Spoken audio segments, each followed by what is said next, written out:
সাকিব খানের তুফান সিনেমা যেই গতিতে আগাচ্ছে এটা অবশ্যই বাংলাদেশের বক্স অফিস রেকর্ডে 1 নম্বর সিনেমা হবে, এটা নিশ্চিতভাবেই বলা যায়। এর মধ্যে আমরা জানি যে বাংলাদেশের ইতিহাসে প্রিয়তমা আছে 1 নম্বরে। প্রিয়তমা সিনেমার সময় রায়হান রাফির সিনেমা ছিল সুরঙ্গ, তো তখন এই দুটো ছবির মধ্যে ভালোই কিন্তু লড়াই হয়েছে, কিন্তু তবুও সুরঙ্গের তুলনায় সাকিব খানের প্রিয়তমা কিন্তু প্রায় 3 গুণ টাকা কামিয়েছে। তো এবার কিন্তু সাকিব খানের সামনে তেমন কোনো কম্পিটিশন নেই, তো অবশ্যই নিশ্চিতভাবে বলা যায় যে সাকিব খানের সিনেমা তুফান 50 কোটির ঘরে পৌঁছবে।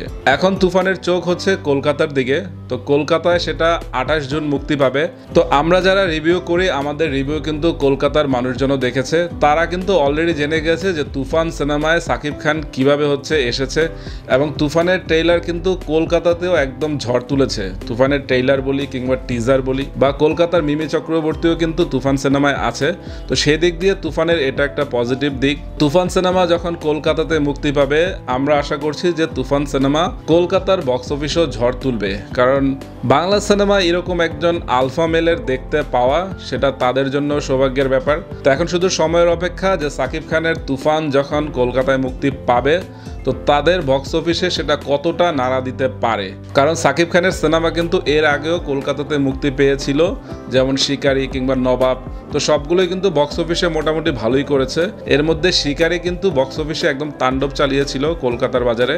সাকিব খানের কলকাতাতে একটা বাজার আছে, তো এরপরে মিমি চক্রবর্তী কিংবা হচ্ছে নাবিলা আছে, তো তারপর মিশা সওদাগর, চঞ্চল চৌধুরীর পদাতিক সেখানে মুক্তি পাবে। অর্থাৎ চঞ্চল এবং সাকিব খানের একটা স্টারডম কলকাতাতে কাজ করবে, এবং তুফানের রিভিউ যেহেতু ভালো, তো আমরা আশা করছি যে তুফান সিনেমা কলকাতার বাজারেও কিন্তু তার আয় তুলতে সক্ষম হবে। এখন এসবিএফ কিভাবে এটা ডিস্ট্রিবিউশন করে সেটা হচ্ছে কথা, যে কতগুলো শো পায়।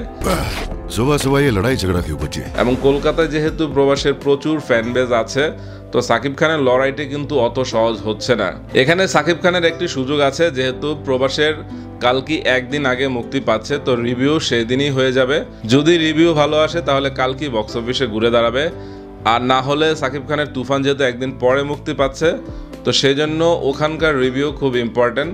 কলকাতায় কিন্তু মাল্টিপ্লেক্স প্রচুর আছে, তো সিনেমা ভাগাভাগির একটা অংশ তো হবেই। তো তুফান সিনেমার সবকিছুই যেহেতু পজিটিভ, তো আমরা আশা করছি যে তুফান সিনেমা কলকাতার বাজারে মানে কলকাতার বক্স অফিসে একটা ঝড় তুলবে।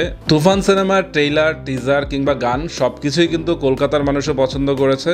এখন শুধু দেখার পালা যে সাকিব খানের তুফান কলকাতার বাজারে আসলেই কতটা ঝড় তুলতে পারে। তো আমরা সুদিনের অপেক্ষায়। তো সবাই ভালো থাকবেন। সাকিব খানের তুফানের জন্য শুভকামনা।